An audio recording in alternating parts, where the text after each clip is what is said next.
Hola, somos María Soledad Ruiz Corcuera, Ruth García Martín y Rubén Serna, y en esta pequeña presentación vamos a hablar sobre la fotografía narrativa como un vehículo para el aprendizaje de la alfabetización visual en las aulas universitarias.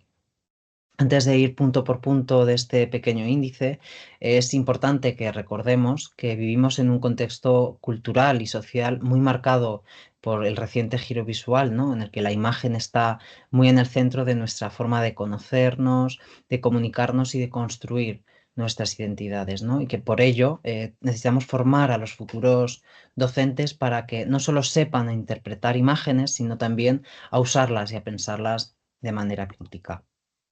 En el primer punto vamos a hablar sobre esa importancia de la alfabetización crítica, ¿no? Ya que sabemos que las imágenes no solo reflejan la realidad, sino que la moldean y configuran nuestras formas de ver y de estar en el mundo. Es importante, ¿no? Formar al futuro profesorado en habilidades para interpretar, analizar y producir esas imágenes de forma consciente, desarrollando además una mirada crítica frente al bombardeo visual actual. Comprender esas imágenes ya no solo fortalece la conciencia sobre los mensajes que emitimos y recibimos, sino que además contribuye a la formación de una ciudadanía más reflexiva e informada.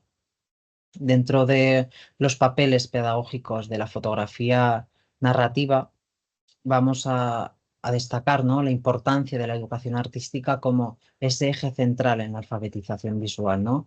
Ya que desde este área asumimos un rol muy importante en enseñar a leer, a analizar, incluso a producir imágenes con sentido más allá de ese simple aprendizaje visual técnico y reproductivo.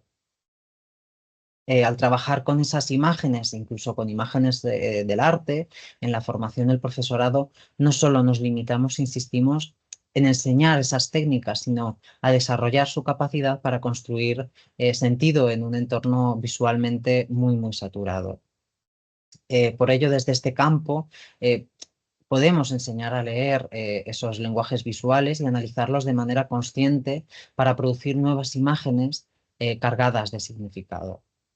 Al trabajar con las imágenes y con las imágenes del arte, no solo enseñamos, insistimos, esas técnicas, sino que ayudamos en la formación del profesorado para que sean capaces de construir sentido en un mundo que visualmente es cada vez más complejo.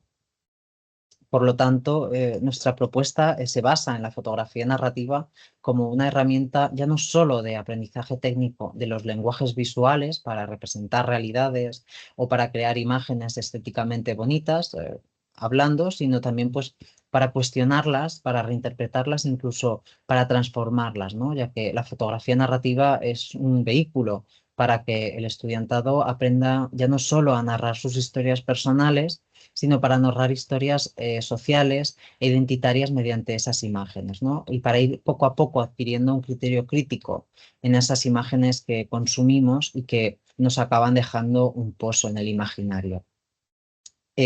Dentro de este marco, vamos a destacar algunos de los proyectos y artistas que utilizamos como fuente de inspiración y como fuente de ejemplo, en el que utilizamos también esas imágenes del álbum familiar para recontextualizarlas y para ayudar a crear esas historias personales. Si hablamos de Ana Casas Broda y su proyecto álbum, ¿no?, en el que utiliza esas fotografías familiares para narrar su propia historia, ¿no?, sino que además las intercala con textos de carácter íntimo, etcétera, que crean una narrativa visual que va desde lo personal hasta lo colectivo, pasando por lo político, desde esa reconstrucción visual, ¿no?, utilizando la fotografía. También ocurre de manera similar en esta pieza de Lori Novak, ¿no?, en la que también utiliza esas fotografías familiares, pero que además las contrasta con las realidades sociales y políticas del contexto en el que fueron tomadas, ¿no? Como esas imágenes forman parte de esas historias sociales y emocionales en las que vivimos. Por hablar de proyectos igual más recientes, usamos la performance digital en Instagram de Amalia Ullman, en la que se hace pasar por una influencer durante unos meses y en la que va mostrando su día a día perfecto, ¿no? Tal y como podemos ver en redes sociales que ocurre en la actualidad, ¿no? Haciendo una crítica a esa sobreexposición a la que estamos expuestas en estas redes sociales, ¿no? Y cómo además la cultura de Internet y esas redes sociales ya no son solo escenarios de comunicación o medios de comunicación, sino que pasan a ser escenarios políticos. En su aplicación en el aula utilizamos metodologías como el Art Thinking, en la que el fomentar ese pensamiento divergente y creativo y utilizar también esos mismos procesos creativos que utilizan los artistas, ¿no? Como herramientas de comprensión de aprendizaje, al igual que sirven como manera de empoderar a los futuros docentes como sujetos críticos e intelectuales, ¿no?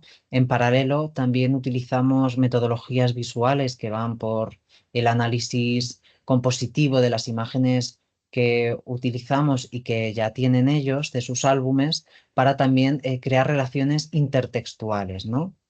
Que acaban creando en esos proyectos fotográficos narrativos. En los proyectos fotográficos narrativos, nosotras proponemos una serie de ítems, como los que estamos viendo en pantalla, que van por el quién fui, quién soy, en qué me convertiré, o si tienen algún recuerdo que quieran mostrar, etcétera. Y los que lamentablemente por cuestiones de privacidad de los alumnos y acorde a la Ley de Protección de Datos no podemos mostrar, pero que estos ítems nos ayudan a ver qué tipo de proyectos fotográficos realizan, ¿no? Dentro de ese impacto y de esos resultados que estamos notando en la formación del profesorado, vemos una mejora significativa en la capacidad de análisis crítico de imágenes y mensajes visuales, además de esa producción de creación artística única en las que son capaces de reflejar sus subjetividades y que además promueven el autoconocimiento. Además de ese aprendizaje de los lenguajes visuales contemporáneos, así como sus implicaciones sociales y culturales. Además, eh, esta conexión directa, ¿no?, entre la cultura visual contemporánea, sobre todo en redes sociales, y la práctica artística del estudiantado, además de esa valoración de las prácticas artísticas contemporáneas, sobre todo fotográficas, como fuentes de reflexión crítica frente a esas realidades sociales.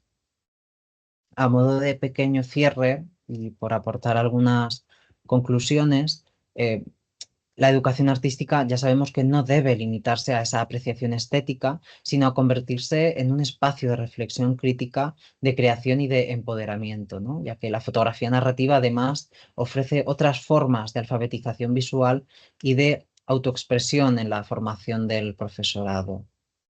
En un mundo en el que cada vez estamos más saturados y saturadas de imágenes, formar a docentes críticos y creativos es esencial para poder construir sociedades más libres, conscientes y transformadoras, ¿no? Y que este enfoque, al fin y al cabo, lo que hace es ayudar a la formación de ese pensamiento crítico y a fomentar ese compromiso social y pedagógico, ya que en resumen, apostar por la fotografía narrativa es también apostar por esa educación crítica, creativa y socialmente comprometida con la realidad en la que vivimos.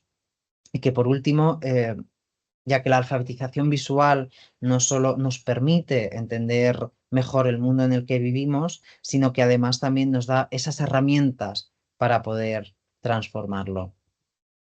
Queremos dar también muchísimas gracias por su atención y aquí dejamos nuestros contactos por si tuvieran algún comentario. Muchas gracias.